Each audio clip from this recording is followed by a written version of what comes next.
Alors, bonjour à toutes et à tous et bienvenue à ce webinaire sur l'embolisation transveineuse des fistules duroveineuses du LCR. Mon nom est Barry Cloutier et je suis la fondatrice et présidente du conseil d'administration de Fuite Spinale LCS Canada, un organisme de bienfaisance nationale enregistré dont la mission est d'améliorer la vie des patients atteints du syndrome d'hypotension intracrânienne en sensibilisant le public sur cette condition neurologique hautement invalidante qui est malheureusement encore très peu reconnue et aussi en offrant des ressources éducatives pour les patients ainsi que la communauté médicale et en appuyant la recherche pour faire progresser les connaissances.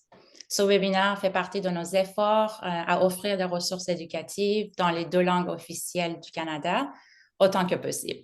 Alors, avant de passer la parole à nos conférenciers, j'aimerais les remercier pour leur précieuse contribution aujourd'hui. Et c'est avec un plaisir que je vous présente le docteur Federico Cagnazzo, qui a gentiment accepté de partager son expertise avec nous aujourd'hui et aussi de parler de sa toute nouvelle recherche sur les fistules duroveineuses du LCR. Le docteur Cagnazzo est neurochirurgien, neuroradiologue dans le département de neuroradiologie au Centre hospitalier universitaire de Montpellier. Alors, merci encore d'être avec nous aujourd'hui. Docteur Cagnazzo, à vous la parole. Merci, Baré. C'est vraiment un plaisir de pouvoir être ici aujourd'hui et merci pour tous les efforts que vous faites avec votre organisation pour cette pathologie qui nécessite d'être connue et voilà, d'être bien traitée pour tous les patients qui souffrent de cette pathologie. Donc, c'est vraiment un honneur de pouvoir être ici et pouvoir partager expérience d'équipe. Avec nous, il y aura aussi le docteur Olivia Portalier, notre neuropsychologue qui est pratiquement entièrement dédié à cette pathologie. Donc, si vous êtes d'accord, je peux commencer à partager mon écran et la présentation. Oui, allez-y. Merci encore. Voilà. Euh, OK. Et également, merci à tous les participants parce que voilà, vous vous êtes connectés dès samedi et voilà, vous employez votre temps du week-end pour écouter cette présentation. Donc, vraiment, un grand merci. C'est vraiment un plaisir, un honneur de pouvoir être ici.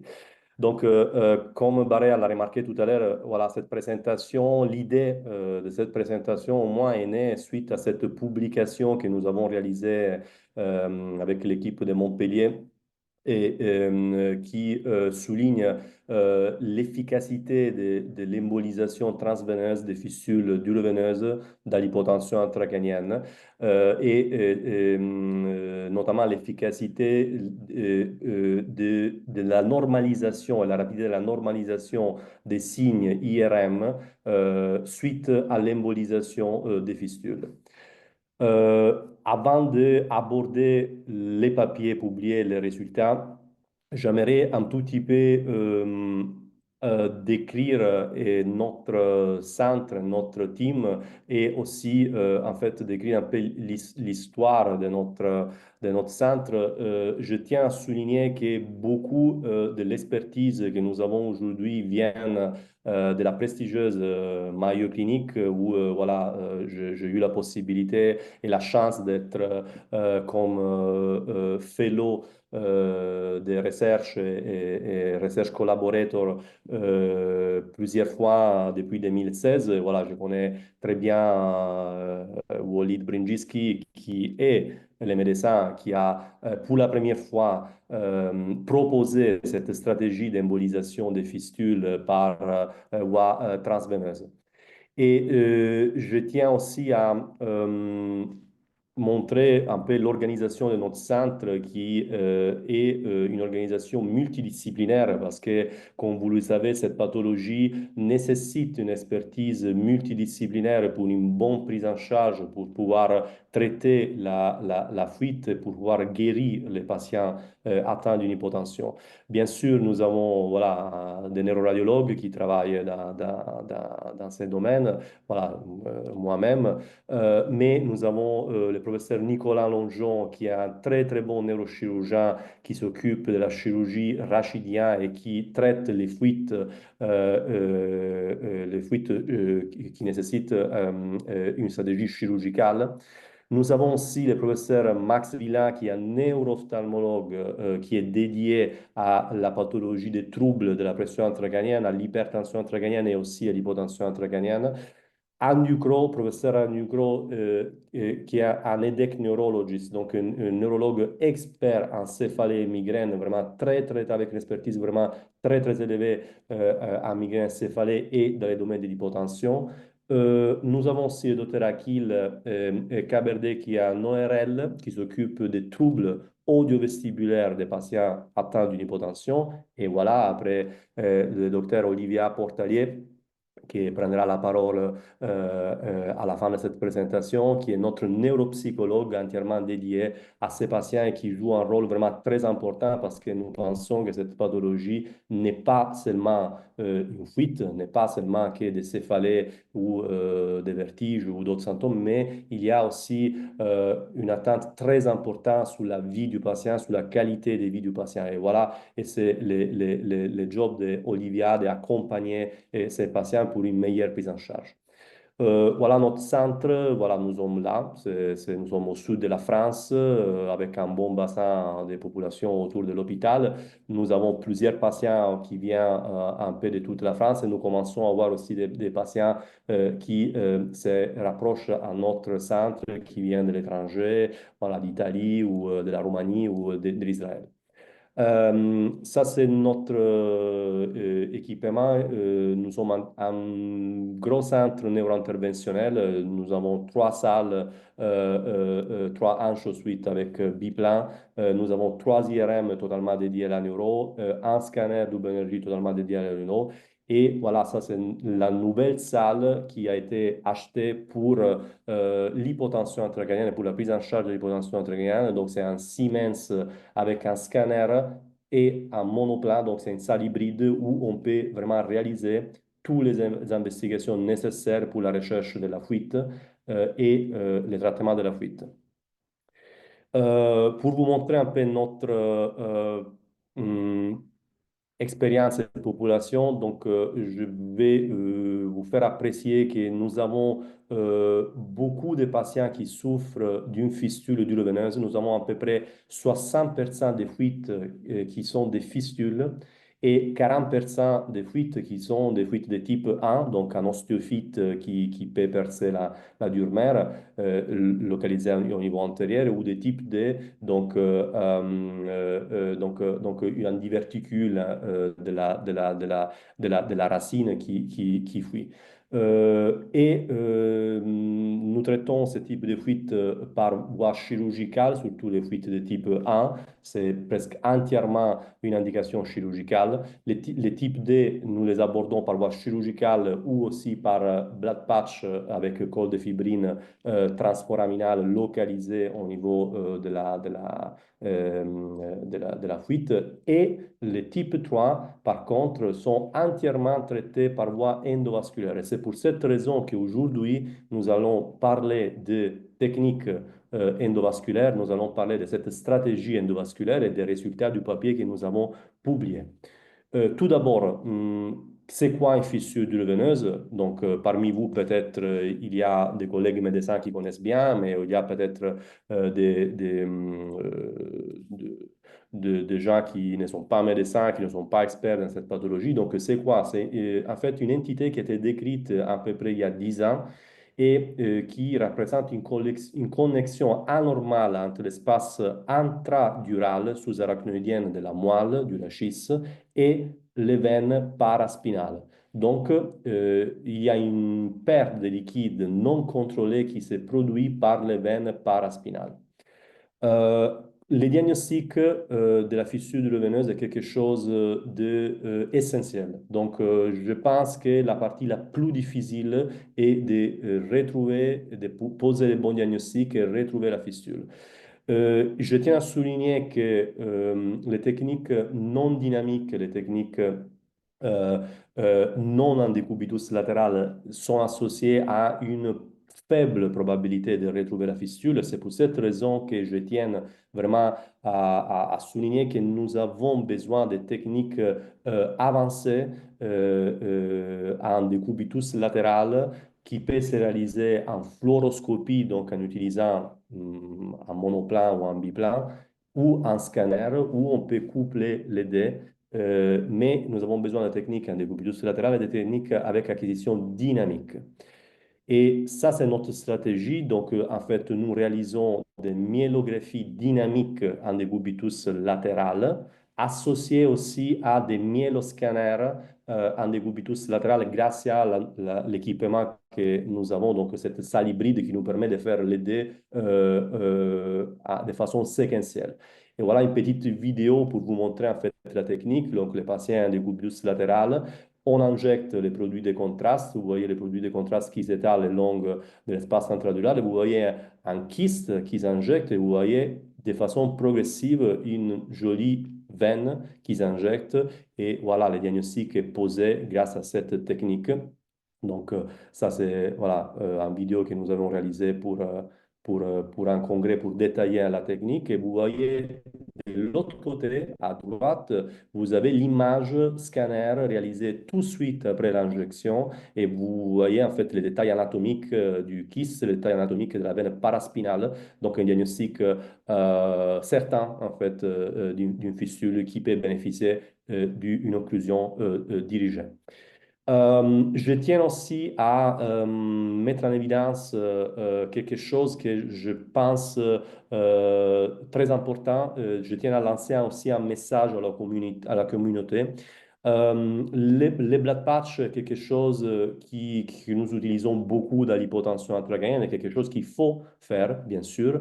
Mais aujourd'hui, et c'est l'expérience en fait partagée par plusieurs centres qui s'occupent de cette pathologie, on sait qu'un blood patch classique, un blood patch lombaire épidural, a une probabilité faible de pouvoir fermer la fistule. Et ça a été montré par l'équipe de la Mayo, ils ont publié 100 patients traités d'une fissure veineuse par voie endovasculaire. Ils ont montré qu'à peu près 60 patients avaient reçu un blood patch avant l'embolisation et ils ont montré que l'amélioration moyenne était de 50%, mais la durée moyenne du blood patch est d'à peu près un mois et demi, avec une amélioration persistante à plus d'un mois qui était hyper faible, donc 4% des patients. Donc en fait, nous recevrons dans notre centre beaucoup de patients qui ont reçu plusieurs blood patch. Je pense, ça c'est voilà, c'est mon avis, je pense que un blood patch est très utile, mais il ne faut pas hésiter d'adresser les patients à un centre qui a l'expertise de retrouver la brèche, de fermer de façon dirigée la brèche. Donc, il ne faut pas répéter 3, 4, 5 blood patch si ne sont pas utiles. Donc, voilà, je tiens à lancer un message important, donc d'adresser les patients au bon centre qui a la capacité de retrouver la fistule et la fermer. Et comment on peut fermer la fistule? Donc, la fistule, on peut la fermer bien sûr par voie transveineuse endovasculaire, donc grâce à un abord veineux et à l'injection d'un liquide emboligène comme l'onyx. Mais aussi, on peut le fermer par voie percutanée. Il y a des centres qui ont une très bonne expertise percutanée avec injection de colle de fibrine dirigée au niveau du kyste, au niveau de la veine. Et il y a aussi des centres qui ont une très bonne expertise chirurgicale qui traitent cette fistule par voie chirurgicale. Donc, les trois sont valables. Aujourd'hui, on n'a pas d'études comparatives qui puissent nous montrer si l'une est supérieure à l'autre. Je pense que ça dépend de l'expertise du centre. Mais le message important est que voilà, il faut une de ces techniques pour pouvoir avoir une bonne efficacité de la fermeture de la fistule. Bien sûr, nous sommes là pour parler de ça. Donc, vous l'avez compris, voilà, nous utilisons beaucoup l'embolisation transveineuse ou pratiquement 100% pour ce type de fuite, donc pour les fistules. Alors, comment l'embolisation transveineuse se réalise? L'embolisation transveineuse a l'avantage qu'il s'agit en fait d'une technique, on peut dire mini-invasive, dans le sens qu'on peut passer par la veine, notamment on passe par une veine fémorale qui nous permet l'accès en fait au système veineux et nous permet en fait l'accès à la veine pathologique, à la veine paraspinale, notamment une veine qui naît du système azygos et la navigation au niveau de la veine et l'embolisation avec du matériel embolique comme l'onyx. Et voilà une vidéo qui détaille un peu ce qui se passe pendant l'embolisation. Voilà, là nous sommes dans une veine paraspinale où il y avait la fuite. Et ça, c'est l'injection en fait d'onyx. Et vous voyez en fait ce qui s'est produit après l'injection. Vous voyez que le matériel a complètement bouché la veine paraspinale, la veine intercostale, les plexus épidural et les veines périforaminales de façon très efficace parce que voilà, l'endroit il est complètement sécurisé, il n'y aura plus de liquide céphalorhagien qui passera dans cette veine. Et nous travaillons beaucoup sur cette technique et nous essayons en fait de démontrer qu'il s'agit d'une technique efficace, fiable, associée à un taux de régression des symptômes d'hypotension qui est très très très élevé. Et c'est pour ça voilà, qu'on arrive, après cette introduction un peu technique, on arrive au papier que nous avons publié récemment dans Journal of Neurointerventional Surgery.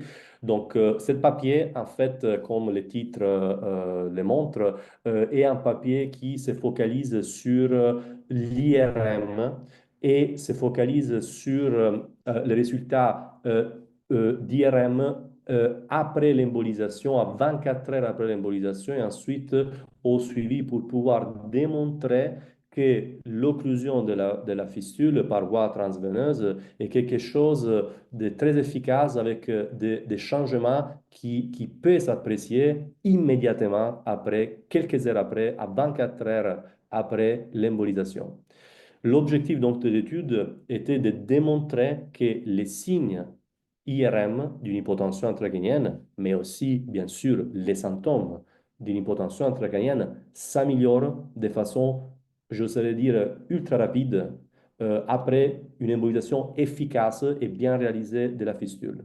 Comment nous avons conduit l'étude? Donc, nous avons pris en fait 40 patients qui ont bénéficié de l'embolisation transveineuse d'une fistule duroveineuse et en fait, nous réalisons toujours, ça c'est notre standard en fait, nous réalisons toujours une IRM encéphale-moelle avant l'embolisation, une évaluation neurologique avant l'embolisation, mais aussi à 24 heures après l'embolisation, les patients reçoivent une évaluation neurologique complète et une IRM encéphale injectée avec le même protocole que nous avons réalisé avant l'embolisation à 24 heures. Et ensuite, les patients bénéficient aussi d'une évaluation neurologique IRM à 3 mois, à 6 mois, à 12 mois et plus. Donc, pour l'étude, nous avons pris l'IRM, l'évaluation neurologique avant, à 24 heures et à 3 mois. Et voilà, ça c'est la population. Nous avons donc investigué 40 patients consécutifs. L'âge moyen était de 61 ans. Il y avait une majorité de femmes par rapport aux hommes. Les symptômes les plus fréquents sont listés ici. Il y avait beaucoup de patients qui se plaignaient de fatigue, de céphalées déclenchées à l'effort, 72%.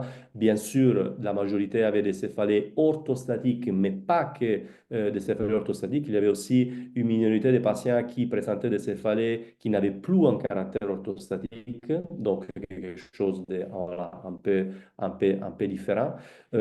65% des patients avec des vertiges et beaucoup de patients qui décrivaient des céphalées induites par la manœuvre de Valsalva, donc par exemple la toux, l'éternement, rire.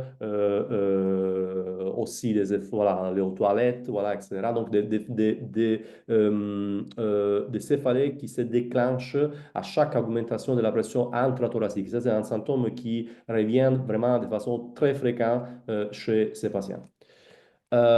L'IRM montrait dans la majorité des patients un rehaussement de la pachyménage que vous pouvez apprécier ici. Donc, les signes classiques en fait, de l'hypotension, presque 90% des patients avaient ces signes. Mais aussi, il y avait à peu près 75% des patients qui avaient un engorgement des veines. Donc, c'est un signe indirect en fait de l'hypotension intracrânienne. Les veines deviennent larges, deviennent grosses, surtout les sinus devient globuleux, ronde, à cause de l'hypovolume du liquide céphalorachidien grâce à cette fameuse doctrine de Monro-Kelly qui dit qu'en fait, le volume total intracrânien doit rester normal et du coup, si on manque du liquide céphalorachidien, les autres compartiments prennent la place. Et du coup, voilà, les veines se dilatent. Mais on avait aussi 60% des patients qui présentaient ce qu'on appelle en anglais brain sagging, donc un effacement des citernes de la base, la citerne supracellaire, mammilopontine, prépontine. Et on avait un tiers des patients qui présentaient des collections subdurales jusqu'à des hématomes. Voilà, jusqu'à la complication avec les hématomes subduraux. Le score de Berne moyenne était de 6. C'est quoi le score de Berne pour qui ne connaît pas ce score? Donc, c'est un score qui était proposé par l'équipe de Berne en Suisse de 0 à 9. C'est un score de probabilité de pouvoir retrouver une fuite, mais c'est aussi un score, entre guillemets, de sévérité radiologique de l'hypotension. Et voilà, il y a plusieurs points qui se cumulent selon la présence de rehaussement de la pachyménage, la présence d'un engorgement des veines, l'effacement de la citerne supracellaire et des autres citernes ou la présence des collections. Et du coup, on peut cumuler jusqu'à 9 points et notre score moyen était de 6 qui représente un score élevé. Alors, on arrive au résultat et je pense que les résultats sont très intéressants. Euh, et témoigne vraiment l'efficacité de cette technique. Je vais vous dire comment, en fait, pourquoi nous avons pensé à cette étude et comment l'idée, en fait, est arrivée avant de vous montrer le résultat. En fait, nous nous sommes aperçus que dès qu'on a commencé à réaliser cette technique d'embolisation transveineuse, nous nous sommes aperçus que les patients témoigner une amélioration vraiment rapide. À 24 heures, les jours après, quand on interrogeait les patients décrivaient en fait un changement qui était vraiment ultra rapide et appréciable.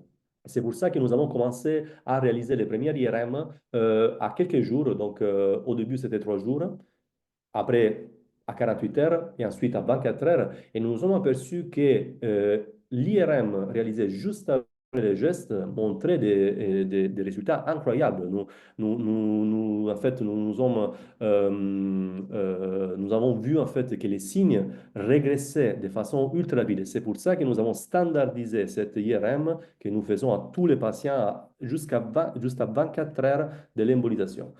Et du coup, les résultats cliniques, voilà. Donc, il y avait jusqu'à 78% des patients qui décrivaient une amélioration. Donc, en fait, ils décrivaient une baisse importante des céphalées orthostatiques. Donc, voilà, on teste au lit du patient, on demande, Monsieur et Madame, s'il vous plaît, mettez debout, essayez de marcher. Est-ce que vous avez, voilà, est-ce que vous avez marché? Donc, essayez de marcher un quart d'heure, une vingtaine de minutes, est-ce que vous avez des céphalées, oui ou non, voilà. Et beaucoup de patients décrivaient d'avoir beaucoup moins de céphalées par rapport à avant l'intervention. Beaucoup moins de vertiges, beaucoup moins de céphalées à l'effort. Voilà, on demande aux patients de faire un effort, de tousser et de nous raconter si il y avait encore la sensation de céphalée à la toux, à l'effort. Et la majorité des patients décrivaient une nette amélioration. La chose, je pense, importante est que cette amélioration continue pendant le temps et à 3 mois, en fait, nous avons jusqu'à 95% des patients qui décrivent une amélioration globale et importante des symptômes. Et les taux de régression complète des symptômes à 3 mois étaient supérieurs à 80%. Donc, en fait, jusqu'à 83% des patients décrivaient de n'avoir aucun symptôme, zéro. Donc, revenu en fait comme avant. Bien sûr, il y a certains symptômes, et nous allons aborder ça après, qui probablement nécessitent plus de temps pour régresser. Il s'agit surtout des symptômes très chroniques. Voilà. Donc, mais plus de 80% des patients décrivaient une guérison complète de leurs symptômes. Et en fait, si on rentre un peu plus dans les détails, c'est quoi que les patients nous racontent? En fait, ici, dans la colonne à gauche, vous avez la liste des symptômes à 24 heures de l'embolisation et à droite, la liste des symptômes à 3 mois. Alors, la fatigue. Bon, bien sûr, la fatigue est quelque chose qu'on ne peut pas complètement apprécier à 24 heures parce que les patients, ils ont eu un geste, donc c'est un symptôme un peu, voilà, pas facile à apprécier complètement, mais les patients, pendant l'hospitalisation, un tiers des patients nous décrivaient de se sentir moins fatigués. Et cette sensation de fatigue à 3 mois s'améliore de façon nette, très importante. Jusqu'à 90% des patients ne décrivaient en fait plus de fatigue ou une amélioration nette de la fatigue. Les acouphènes, par contre, est quelque chose qui probablement nécessite plus de temps pour s'améliorer. Nous avons remarqué que un patient sur 10, donc à peu près 10% des patients, décrivaient une amélioration des acouphènes juste après l'embolisation. Par contre, 60% des patients décrivaient une disparition ou amélioration des acouphènes à 3 mois. Donc voilà, l'acouphène nécessite probablement un peu plus de temps pour s'améliorer après avoir fermé la fuite. La sensation de vertige, un tiers des patients décrivaient une amélioration à 24 heures et jusqu'à 80% des patients décrivaient une amélioration ou régression. Et je pense que les symptômes les plus fréquemment en fait, améliorés par l'embolisation de façon ultra rapide sont les céphalées.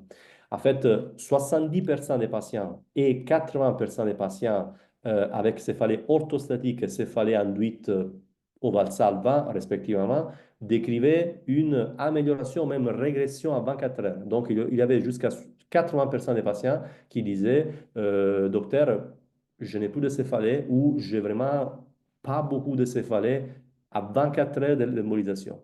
Et ces taux d'amélioration progressent à 3 mois avec à peu près 90%, entre 80 et 90% de régressions, améliorations importantes de céphalée orthostatique ou à l'effort. Euh, Par contre, nous avons remarqué que les céphalées non orthostatiques, donc par exemple un patient qui nous décrit d'avoir des céphalées même allongées, donc avec une disparition du caractère orthostatique qui peut représenter jusqu'à 20% aussi de nos patients, euh, ne décrivait pas vraiment des améliorations ultra rapides. Probablement, notre interprétation était que ce type de céphalées sont fréquemment associés à une clinique chronique, donc à des patients qui ont souffert, dans la majorité des cas, d'une hypotension pendant plusieurs années. Donc, en fait, une disparition du caractère orthostatique et une chronicisation, un changement du caractère avec des céphalées qui devient à peu près permanent. Donc, voilà, un circuit de la migraine qui s'installe peut-être et qui devient un peu plus difficile à faire régresser. Mais quand même, nous avons remarqué que si on suit ces patients, même à 3 mois, nous avions la moitié, en fait, qui décrivait une nette amélioration de la céphalée non orthostatique ou une régression de la céphalée non orthostatique. Et quand on arrive à l'IRM, donc au score de Berne, que je vous avais détaillé tout à l'heure, donc je vous avais dit que le score moyen était de 6 sur 9. En fait, je trouve impressionnant que les scores de Berne, donc l'IRM, s'améliorent de façon très importante juste à 24 heures. Le score de Ben est passé de 6 à 3. Donc, il baissait de la moitié après quelques heures, l'embolisation. Donc, en fait, ça, je pense que ça témoigne que si on est capable de fermer la fuite de façon efficace, eh bien, notre système marche bien. En fait, notre système, il est malade parce qu'il y a une fuite. Une fois la fuite fermée, eh bien, notre système est capable de revenir comme avant de façon ultra rapide. Donc, de compenser les signes d'hypotension de façon ultra rapide. Et voilà, nous avons montré que l'amélioration de l'IRM après embolisation est très rapide des heures après l'embolisation, à 24 heures, donc un score de Berne qui est de la moitié. Et la chose intéressante est que, bien sûr, l'IRM continue à s'améliorer parce que vous voyez, à 3 mois, l'IRM passe en moyenne à 2. Donc, on a en fait une IRM qui est normale. Hein. Donc, un score de Bernard 2, c'est vraiment faible. Donc, l'IRM, on peut la juger comme normale.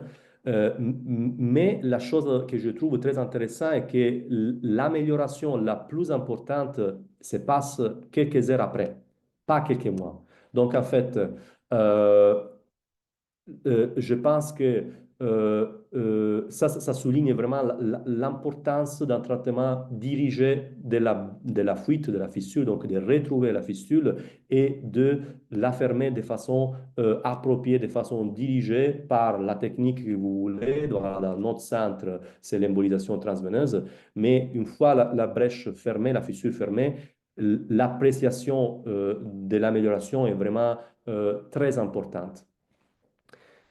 Et bien sûr, nous avons suivi nos patients à 6 mois, 12 mois et les choses sont stables à distance, sauf des rares cas de récidive d'une fistule de novo qui n'était pas présent avant, mais qui s'ouvre, je peux dire, dans une autre localisation. Donc, on a quelques cas comme ça, mais il ne s'agit pas d'un échec de la technique, il s'agit d'une nouvelle fistule qui n'était pas visible, n'était pas là, qui s'est ouvert à distance. Je vous montre quelques exemples pour pouvoir vous faire apprécier avec vos yeux en fait ce qu'on parle. Donc ça c'est un patient qui avait une fistule au niveau T10, T11 à droite et qui avait bénéficié d'une technique d'embolisation. Vous voyez en fait à gauche la veine azygos qui est là. Et la suite de l'embolisation, vous avez, il y a beaucoup de matériel, donc il y a de l'onyx radiopaque qui a fermé l'endroit de la fuite, il a fermé la veine paraspinale, le plexus épidurale, les veines paraforaminées, etc. Et en fait, vous voyez son IRM avant, vous pouvez apprécier le rehaussement de la pachyménage avec les flèches rouges. Vous voyez qu'il y a une pachyménage très épaisse rehaussée. On peut apprécier aussi les ventricules qui sont petits.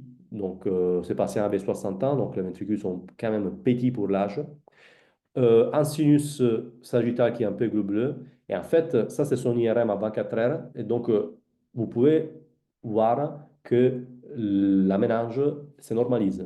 Donc, à 24 heures, ces patients n'avaient plus de rehaussement de la plaque ménage, mais aussi, vous pouvez apprécier que les ventricules se sont dilatés. Du coup, en fait, ça correspond au fait que la brèche, la fissure est fermée et le volume du liquide céphalorachidien commence à devenir normal.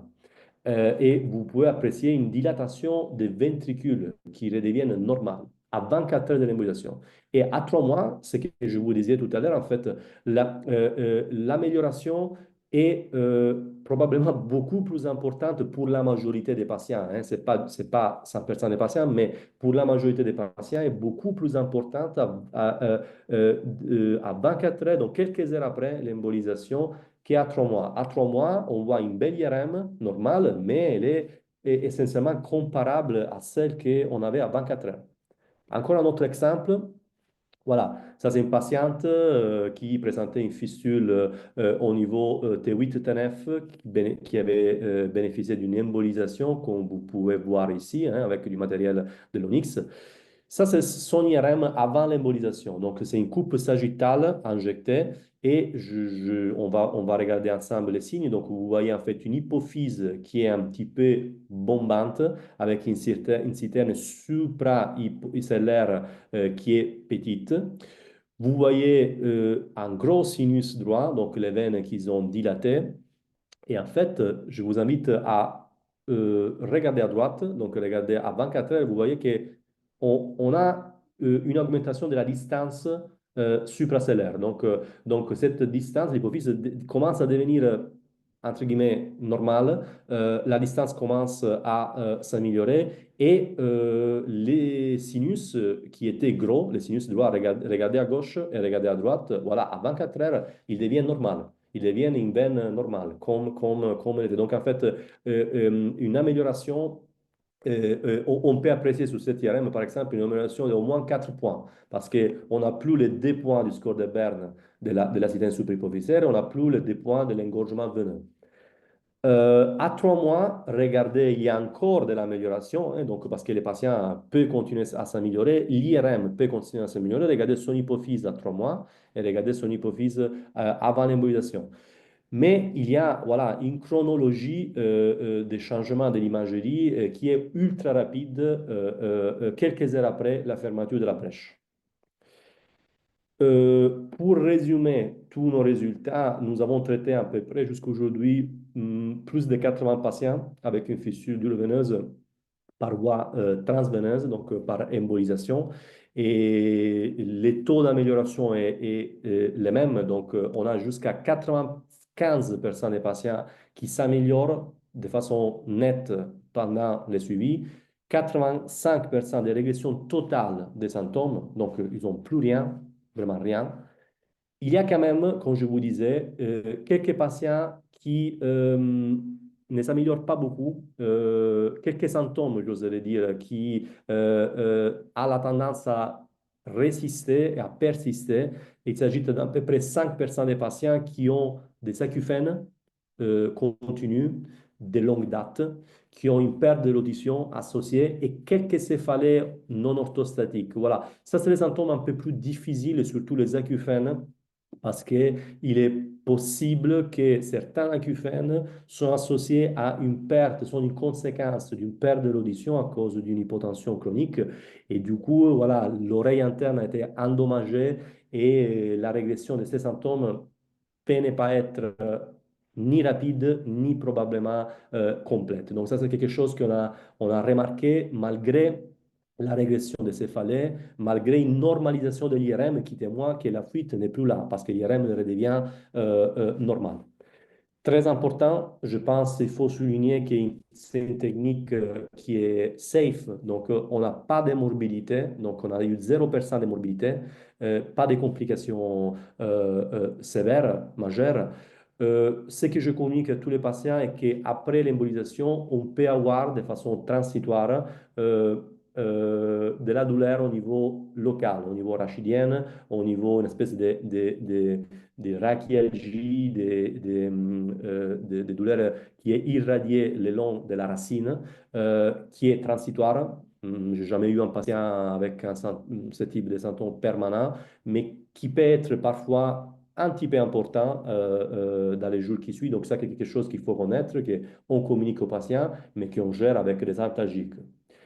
Et on a quelque chose qu'il faut reconnaître et qu'il faut savoir diagnostiquer. On a jusqu'à un tiers des patients qui ont des rebonds d'hypertension intracrânienne. Donc, une fois qu'on ferme la brèche, jusqu'à 30% des patients peuvent développer un rebond d'hypertension intracrânienne clinique ou radiologique. Il peut décrire des céphalées qui n'ont pas de caractère orthostatique, des céphalées localisées surtout au niveau frontal, périorbitaire, rétroorbitaire, et qui ne sont pas améliorées, pardon, qui sont pires quand les patients sont allongés. Donc, vraiment des céphalées d'hypertension intracrânienne. Donc, ça, c'est quelque chose qu'il faut reconnaître parce que les patients, justement, peuvent vous communiquer, docteur, mais moi, j'ai plus de céphalées qu'avant. Comment c'est possible? Vous m'avez traité et ça ne va pas, en fait. Et il faut bien l'interroger, donc il faut bien poser les bonnes questions. OK, mais quel type de céphalée vous avez? où sont localisés? Est-ce qu'ils sont localisés au niveau périorbitaire, au niveau frontal? Est-ce que c'est des céphalées différents? La réponse est souvent oui, oui, c'est pas la même céphalée, c'est pas les céphalées orthostatiques. Voilà, vous êtes sûr que vous êtes vous avez reconnu en fait les rebonds d'hypertension intracrânienne qui parfois doit être traité par acétaldzolamide et voilà, et parfois doit être monitoré par une imagerie. J'arrive à la dernière partie de la présentation et ensuite je laisserai voilà, la possibilité si vous avez des questions à poser en fait des questions. Donc, je tiens dans cette dernière partie à souligner que dans notre équipe montpelliéraine en France, à Montpellier, en fait, nous, on pense que derrière cette pathologie, il y a pas que la fuite. Donc, il n'y a pas que du liquide céphalorachidien qui fuit et du coup une brèche, une fuite qu'il faut boucher. En fait, il y a un patient derrière.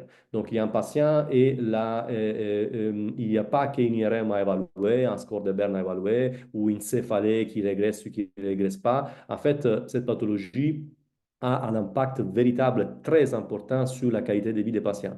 Il a été démontré que l'hypotension intracrânienne peut impacter la qualité de vie de façon beaucoup plus sévère, beaucoup plus importante qu'un cancer ou que d'autres pathologies graves en fait. Donc l'impact sur la qualité de vie est vraiment important. Et c'est pour cette raison que nous nous sommes investis sur cette évaluation complète. Nous ne regardons pas que l'IRM, pas que la céphalée, mais aussi les patients. Donc, les ressentis du patient, la qualité de vie du patient. Et nous avons publié, c'est presque publié, il est presque accepté. Donc, c'est un papier qui juge les changements sur la qualité de vie et sur différents symptômes avant et après l'embolisation de la fistule par voie transveineuse. Voilà, je vais vous résumer un peu ce qu'on a cherché. Peut-être, ça sera peut-être un deuxième webinaire hein, dès que le papier sera sorti. Mais grosso modo, nous avons interrogé chaque patient, 30 patients consécutifs qui ont bénéficié de l'embolisation sur la qualité de vie globale avec des scores voilà, comme le 1636, score de qualité de vie, voilà, qui Olivia éventuellement vous détaillera un peu plus. Nous avons évalué les patients dans les domaines de l'encéphalée, bien sûr, avec des scores dédiés comme l'IT6, l'MSQ. Voilà, donc on a réalisé jusqu'à 4 évaluations par questionnaire pour les céphalées. On a évalué les domaines audiovestibulaires, on a interrogé les patients avec des scores dédiés pour les acouphènes, pour les vertiges et pour la perte de l'audition. Parce que parfois, les patients, ils ont une baisse de l'audition qui n'est pas appréciée par les patients même. Et chose importante, nous avons essayé d'évaluer le bien-être, le spiritual well-being, avec différents tests et différents voilà, questionnaires comme l'HAD, les GAD, etc., afin de pouvoir apprécier s'il y a une composante de dépression, une composante d'anxiété ou voilà, un ressenti de la propre qualité de vie qui ne va pas. Et en fait, la chose intéressante pour terminer, que euh, la recherche, la fermeture dirigée de la fistule euh, amène à un changement pas que radiologique, pas que sur le céphalée, mais global du patient. En fait, nous avons une amélioration globale et significative de la qualité de vie qui était appréciée et objectivée par des scores de qualité de vie des céphalées, bien sûr, des troubles audiovestibulaires, à part, comme je vous disais, quelques acouphènes qui ont la tendance à persister, mais aussi du ressenti du patient, du propre bien-être spirituel, donc une baisse de l'anxiété, une baisse de la dépression, euh, pourquoi? Parce que la majorité des patients ne sont ni anxieux ni déprimés, mais simplement c'est une condition pathologique qui les amène et une errance diagnostique aussi qui les amène à cette trouble psychologique. Je vais du coup terminer et voilà et je laisse la parole à Barère et à Olivia et bien sûr s'il y a des questions, je vous ai reporté, je pensais que c'était voilà sympa de vous reporter quelques témoignages des patients. En fait, parfois, je demande aux patients d'exprimer à une phrase, en fait, comment ils se sentent. Voilà, et je vous réponds à droite quelques témoignages spontanés hein, des patients que nous avons eu la chance, en fait, de traiter. Merci beaucoup pour cette excellente présentation, très informative. Je ne sais pas si docteur Portalier, vous vouliez peut-être vous présenter, peut-être nous expliquer un petit peu votre travail au sein du centre euh, hospitalier Montpellier, et votre approche avec les patients. Alors oui, j'avais préparé une courte présentation hein, de 10 minutes environ pour présenter un petit peu voilà, mon approche et qui je suis, enfin comment je m'intègre dans ce parcours de soins. Donc je vais partager mon écran. Euh,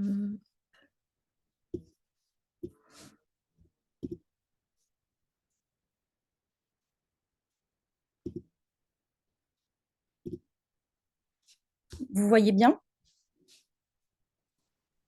Oui. Oui, Oui, super, merci. Donc, je suis Madame Portalier-Olivia, je suis psychologue clinicienne spécialisée en neuropsychologie et je travaille avec l'équipe du docteur Cagnazo. Merci beaucoup d'ailleurs pour la description. Il y a quelques points sur lesquels j'aimerais revenir que le docteur Cagnazo a évoqué et que je trouve très intéressant parce que c'est des choses sur lesquelles je travaille avec les patients lorsque je les vois au CHU. Donc, les patients, je les vois à plusieurs reprises au cours de leur parcours de soins. Donc, il y a dans un premier temps un entretien psychologique individuel qui peut se passer soit lorsqu'ils viennent pour exploration, enfin dans tout ce qui est le parcours diagnostic, donc avec myélographie, myéloscanner, ils peuvent être amenés à rester soit en hospitalisation 2 semaines ou en ambulatoire. Et à ce moment-là, j'essaye de passer les voir en chambre pour m'entretenir avec eux, retracer l'histoire de la maladie, parce que ça, c'est vraiment très important. Comme le docteur Cagnazo le disait très bien, il peut y avoir une chronicisation en fait, de la maladie, une errance médicale importante qui va forcément influer sur comment le patient vit, enfin, comment la personne vit la maladie, comment elle s'approprie son parcours de soins, comment elle la comprend. Donc ça, c'est très important pour moi de revenir là-dessus. Au-delà des symptômes aussi, hein, bien évidemment, je retrace tous les symptômes, je demande vraiment quels sont les symptômes les plus importants, parce que ça va forcément impacter le- la vie et le quotidien, le fonctionnement de la personne. Ce qui est important, comme encore une fois le docteur Cagnazo l'a évoqué, revenir sur le mode de vie, cette qualité de vie qui est impactée, parce qu'on souvent dans le discours du patient, on va retrouver cette notion de avant-après. Avant, j'étais comme si j'étais dynamique, je faisais beaucoup de choses, et d'un seul coup, on se retrouve face à une pathologie qui est très délétère, qui va presque évoquer un sentiment de perte d'identité, parce que la personne va avoir une grosse réduction des activités, ne va plus reconnaître son rôle dans la cellule familiale, dans la société. Donc ça, c'est très important aussi de revenir sur le mode de vie ancien et actuel. Et l'évaluation de la qualité de vie, comme docteur Cagnazo le disait, avec différents questionnaires. Donc, il y en a environ une dizaine de questionnaires qu'il a évoqués, qui évaluent la qualité de vie globale. Donc, quels sont les facteurs qui vont être le plus impactants sur la qualité de vie? Est-ce que ce sont plus les facteurs psychologiques, donc syndrome anxieux-dépressif, ce genre de choses, ou plus les facteurs physiques, donc les douleurs, par exemple? Je vais aussi questionner sur l'hygiène de sommeil, quelles sont les habitudes de sommeil, est-ce que la personne dort bien, parce que comme vous le savez, s'il y a des céphalées qui sont non orthostatiques, il peut y avoir des difficultés d'endormissement, des réveils nocturnes, donc une fatigue, éventuellement une somnolence au cours de la journée.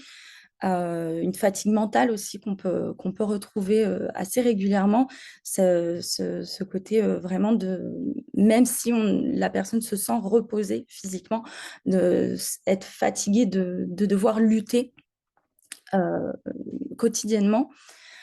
Évaluer les douleurs, ça c'est très important, parce que la douleur, ça reste quelque chose qui est très subjectif selon comment la personne vit la douleur, ça va être très important.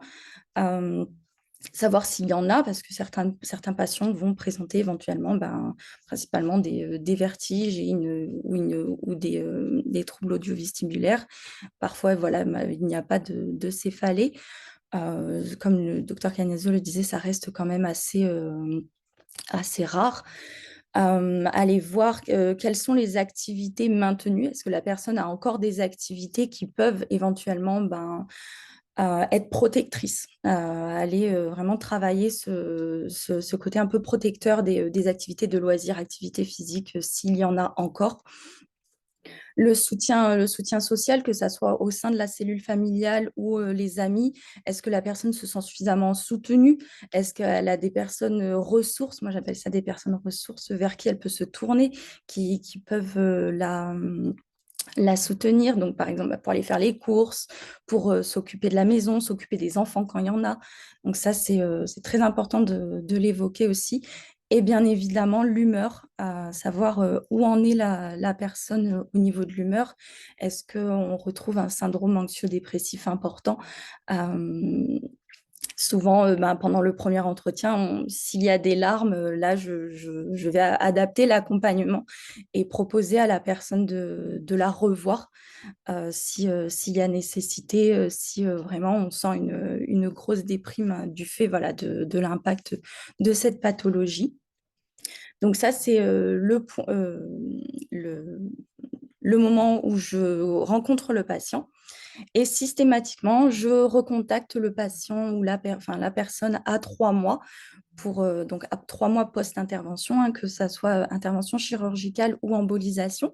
Je recontacte la personne pour faire un point, tout simplement. Voilà, même si la personne allait plutôt bien, voilà, je mets bien les guillemets, hein, allait plutôt bien quand je l'ai rencontrée au moment initial, je recontacte pour toujours faire un point, savoir s'il y a eu des changements, comment a évolué la pathologie, est-ce qu'il y a des difficultés persistantes aussi. Parfois, ça peut être, même s'il y a une évolution positive des symptômes, il peut éventuellement persister des difficultés de l'humeur, une certaine anxiété. Euh, du fait de l'errance, on peut retrouver une perte de confiance dans le personnel médical. Donc ça, c'est quelque chose qu'on peut éventuellement aller travailler aussi. Euh, Cette notion de perte d'identité, aller retravailler ce genre de choses. Donc voilà, donc c'est des notions qu'on peut revoir si besoin. S'il n'y a pas eu de suivi entre la première fois que je les ai rencontrés et à 3 mois, parce qu'il y a certaines personnes voilà, qui nécessitent un suivi plus régulier. Et dans ces cas-là, l'approche que j'essaye de mettre en place dans la pratique, ça va être une approche avec intégration de techniques de thérapie cognitivo-comportementale de prise en charge de la douleur. Parce qu'on sait que la douleur, quand il y a une douleur chronique comme ça qui s'installe, il va y avoir un cercle vicieux qui peut s'installer. Et je vais essayer d'aller travailler avec la personne différents points. Donc surtout l'humeur et le sommeil, ça va être les 2 points qu'on peut travailler. Euh, Parce que du fait de la douleur, souvent ce qui est rapporté dans le discours clinique, ça va être ce sentiment de perte de contrôle, d'avoir perdu le contrôle sur sa vie, sur son corps.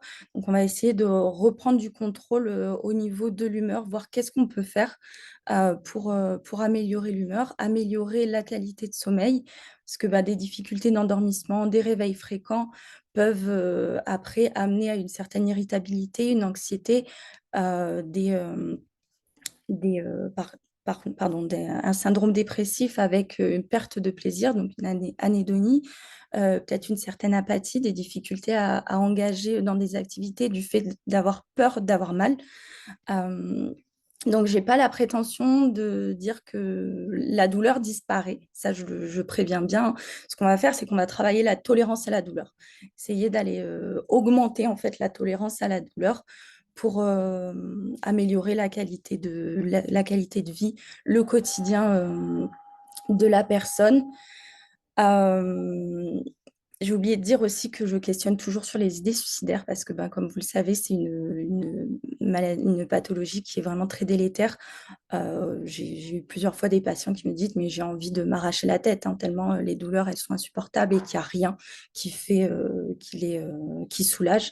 Donc, ça, c'est quelque chose aussi sur lequel on travaille. Aller chercher avec la personne quels sont les facteurs protecteurs, qu'est-ce qui peut faire que dans l'environnement, on va aller se focaliser sur ces choses importantes qui peuvent éventuellement aider à mieux vivre, voilà, à mieux le vivre en tout cas. Donc ça, c'est l'approche que j'essaye de mettre en place avec les patients. Et il y a, comme je le disais, je suis psychologue, mais aussi neuropsychologue. Donc, pas en aigu, mais ce qui est possible de faire avec les patients, surtout quand il peut y avoir des complications, je pense à de l'hémosidérose par exemple, où éventuellement, après un an, la personne dit, mais j'ai toujours des difficultés de concentration, j'ai des petites choses attentionnelles qui sont un petit peu compliquées, j'arrive pas, je sens qu'il y a eu un avant-après. Il y a possibilité de mettre en place, enfin de faire une évaluation cognitive du fonctionnement donc cognitif de la personne, aller évaluer la mémoire, les fonctions exécutives, l'attention, le langage, ce genre de choses. Et pendant cette évaluation, on revient sur vraiment la personne dans sa totalité, de manière intégrative, aller voir quelles sont les difficultés. Est-ce qu'il y a des difficultés de sommeil, d'humeur qui peuvent aussi affecter le fonctionnement cognitif de la personne. Donc voilà un petit peu pour moi, ma partie, ce que je fais. Et je vous remercie pour votre attention. N'hésitez pas si vous avez des questions, si vous voulez qu'on aborde ensemble. Merci beaucoup, Dr. Portalier, pour votre présentation et aussi Merci. pour ce travail très important que vous faites, votre soutien pour ces patients, comme vous l'avez mentionné, qui sont souvent en grande détresse, non seulement au niveau de douleur physique, mais aussi émotionnelle. Donc, c'est vraiment apprécié. Je pense qu'il y a quelques questions, ou j'ai une question Ouais, dans le... ouais, J'ai il y a... aussi quelques questions pour vous. Si je peux me permettre, je veux juste vous poser, Dr. Cagnazo, vous avez présenté les résultats chez les 100 patients qui a été montré dans l'équipe Mayo Clinic, ouais. l'efficacité des blood patch. J'aimerais savoir ce que vous pensez de l'intervention pour l'injection de colle de fibrine. Qu'est-ce que, selon vous, c'est quoi sa place ou son utilité dans la prise en charge des patients qui sont des fistules duroveineuses? Ouais. Très bonne question. Je pense que c'est une très bonne technique parce que cible l'endroit anatomique de la fistule. Donc,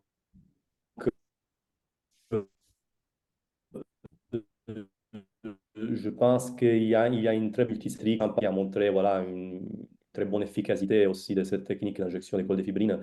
Je pense qu'elle marche bien. C'est une très bonne technique. Je crois que les résultats sont plus ou moins comparables. Alors, comme je disais tout à l'heure, en fait, je pense que ça dépend de l'expertise du médecin. Si quelqu'un est très expert avec cette technique percutanée, voilà, pourquoi pas. Il sera plus efficace que d'emboliser quelqu'un. Voilà. Par contre, si quelqu'un comme nous, Montpellier, ou voilà, la Mayo Clinique, ils ont plus expérimenté dans la technique endovasculaire, je pense qu'ils vont avoir de meilleurs résultats dans la technique endovasculaire. Je peux ajouter une petite chose. Je crois que la technique endovasculaire Euh, sur le plan anatomique, c'est quelque chose de très smart, j'oserais dire, parce qu'en fait, on va cibler vraiment l'endroit anatomique où la fuite se produit. Donc, on ferme vraiment la veine et parfois, on s'aperçoit qu'il y a certains fistules qui sont très complexes.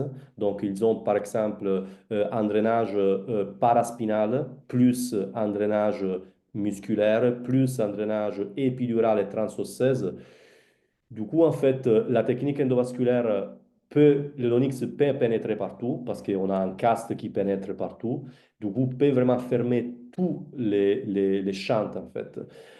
Je pense que peut-être la colle de fibrine, au moment donné, autant donné qu'elle est limitée, en fait, au niveau périforaminal, peut-être peut manquer de colmater certains types de fistules complexes. Mais je répète, c'est une idée, voilà, c'est mon idée, mais c'est une technique qui marche très bien. Je connais des collègues qui réalisent ça et voilà, c'est une très bonne technique. Excellent, merci beaucoup. Est-ce que vous avez un protocole spécifique que vous demandez à vos patients de suivre après l'embolisation? Par exemple, comme dans le cas de, après un blood patch, on demande aux patients de s'allonger pendant 24 heures ou 72 heures et après retourner aux activités Euh, progressivement. alors, mon protocole de suivi après embolisation est complètement différent du blood patch parce qu'au blood patch, je demande vraiment aux patients d'être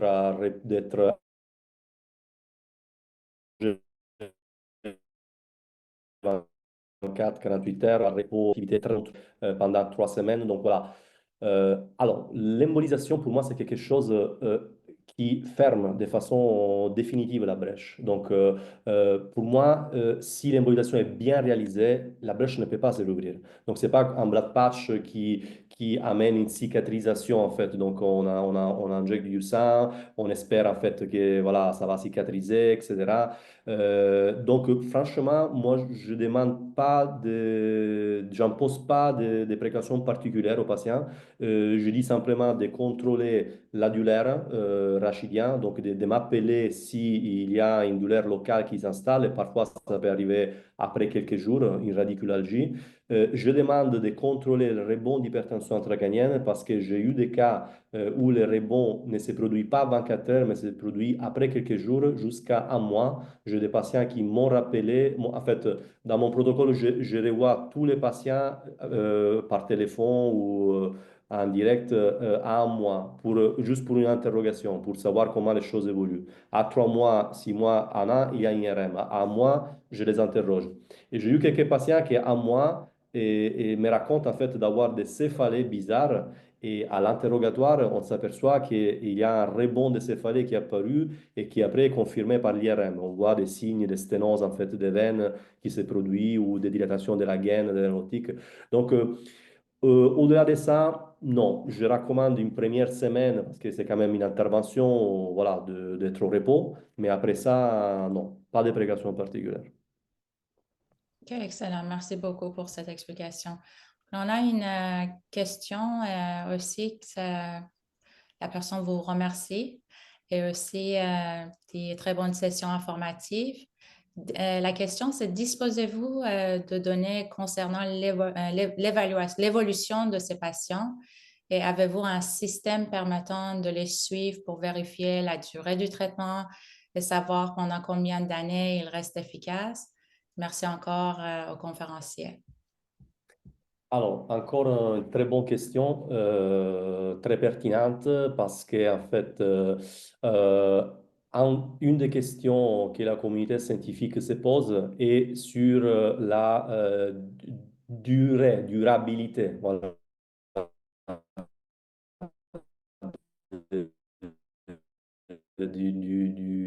Est-ce que l'efficacité existe et on doit démontrer. En fait, on dispose des données parce que notre suivi est, comme je le disais, en fait, on fait un mois un suivi clinique, 3 mois in IRM, 6 mois in IRM, 12 mois in IRM, et ensuite je continue s'il y a 12 mois les patients sont asymptomatiques, je les revois à 24 mois. Donc, je ne perds pas des patients. Donc, je continue à suivre les patients.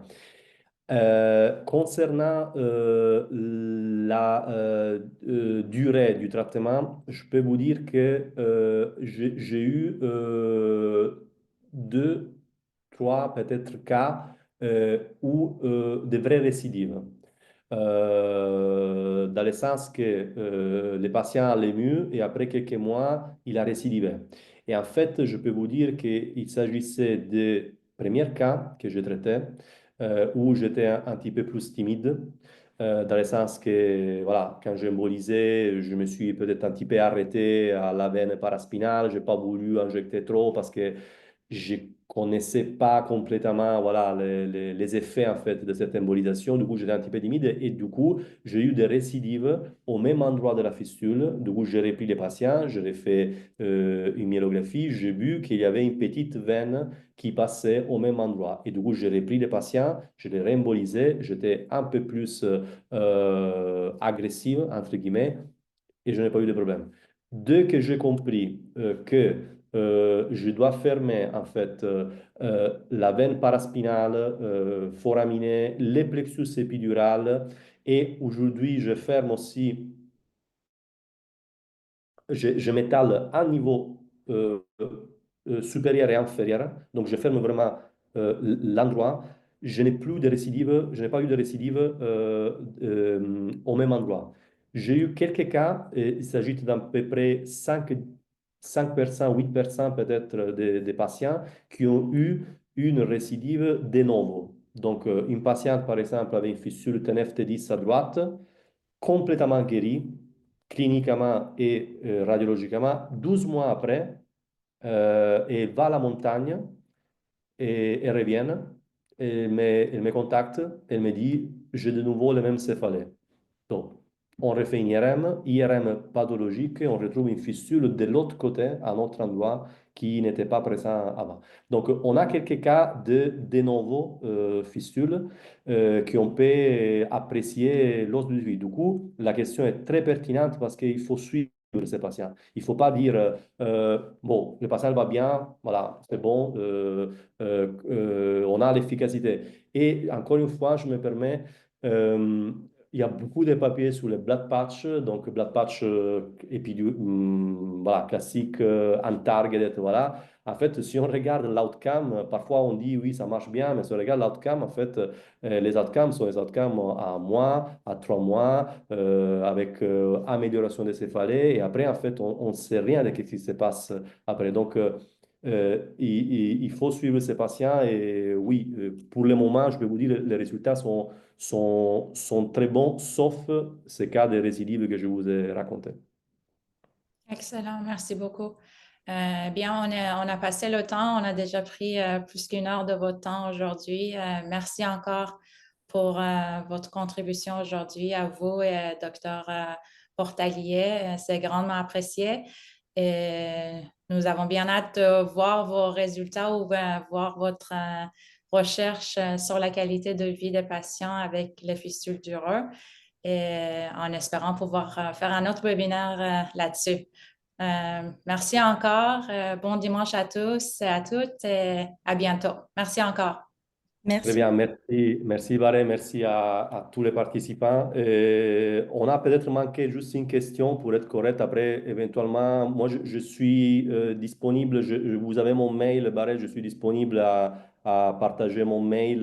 Donc, si vous voulez, voilà. Donc, s'il y a des questions qui les participants veulent me poser après, donc, voilà, vous pouvez le faire si vous voulez. Merci beaucoup. C'est vraiment apprécié. Merci encore. Bonne Au Merci. revoir. journée. Au Bonne revoir. soirée à vous. Merci. Merci. Au revoir.